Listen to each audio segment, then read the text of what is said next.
This is a Stamp Act presentation by Jonathan Smith and Lucas Wright. This is how the Stamp Act would have been received in the colonies, as is this image right here on the left.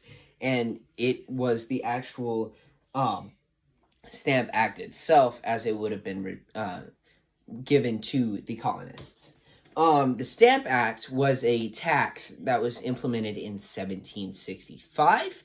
It taxed paper-based products such as books, pamphlets, and legal documents that needed this stamp on them, which was heavily taxed, and was repealed in 1766. This is King George III, who implemented the Stamp Act due to the French and Indian War debts and the Proclamation of 1763. It was affected with boycotts, protests, and sons and daughters of liberty.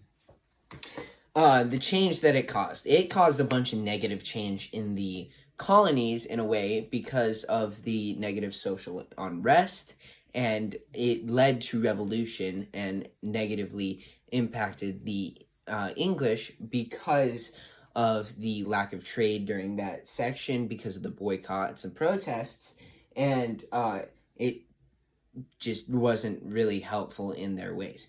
But it did lead to the foundation of the Sons and Daughters of Liberty, which led to some of the biggest steps in causing the revolution and some of the biggest landmarks that we see, such as the Boston Massacre and the Boston Tea Party. The sources that we used were personal notes and period 3 packet, and we used a few websites.